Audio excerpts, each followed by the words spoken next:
So we're going to do some application problems with exponential functions. We'll do two right now with interest, which deals with money, so the economic side of things. So the first one is the compound periodic interest. The formula is A of t equals P times the quantity of 1 plus R over N, all raised to the N times T. So the idea here is that if you put P dollars into a savings account, and it has an R interest rate, and interest is calculated N times per year for T years, the total amount of money that you would get back, including your investment, would be A here after that period of time. So this is more of identifying parts and plugging them into a formula and using your calculator correctly than anything else.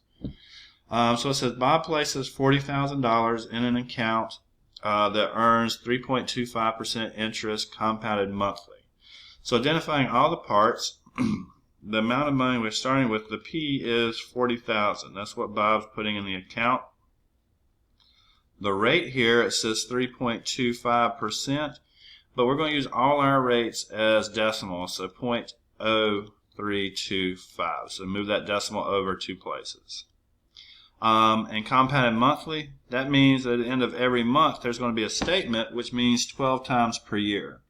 So basically that 3.25% interest rate is for a year, but it's broken up 12 times. So you get a little interest here, a little interest there for the year. And then T will be, as we keep reading, that we're going to leave it in there for 8 years. So our first job is just to write the function. So put everything in, leaving out the 8 here. So A of T equals 40,000 times 1 plus 0.0325 over 12, and then raise that to the N times T. That'd be 12 times 8.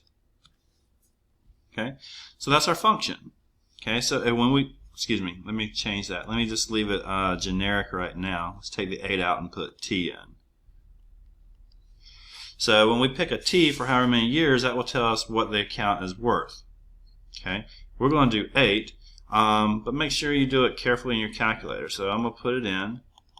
So we're going to have 40,000, all this stuff that we just said, 1 plus 0.0325 over 12, raised to the 12 times 8. So pick up your calculator and do this with me. And if you don't get the right answer, then we need to reach out, because you're going to be expected to get the right answer. And I can help you figure out how that's going to happen. Okay, so 1 plus.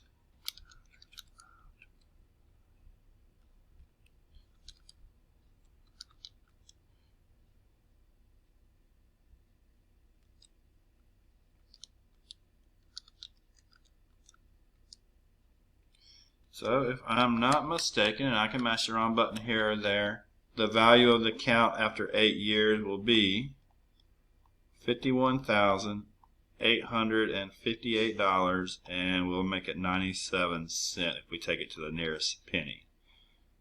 Okay, so we don't want it to look like a guess, so we'll take it to as many decimal places as reasonable. Okay, so if you don't get that answer, we need to talk about how your calculator works and how to put things in. Usually it's pretty simple to fix. Okay, next we'll talk about continuous interest. So with the compound periodic, that is where you would earn interest every so often, like we said, the end of every month, or it could be the end of every week. But continuous interest is where there is the continuous growth. So it's almost like a biological or chemical operation where something is changing all the time.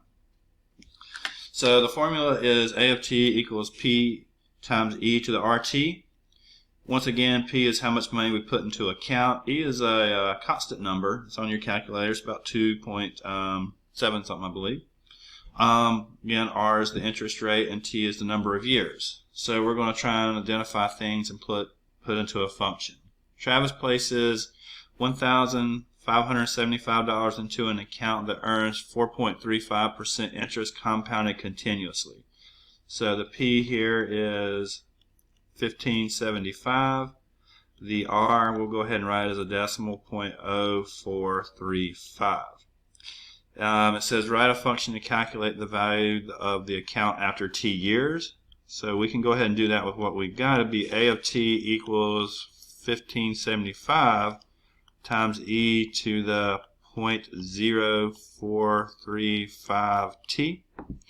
And then we also want to calculate after 3 years. So a of 3 equals 1575 times e to the 0.0435 times 3. And I'm going to put that in my calculator and see what we get. E to the 0.0435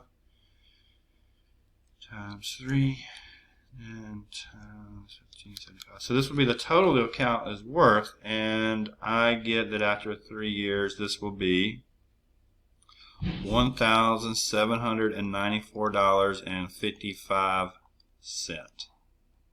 Okay, we'll stop there and get some more practice a little bit later.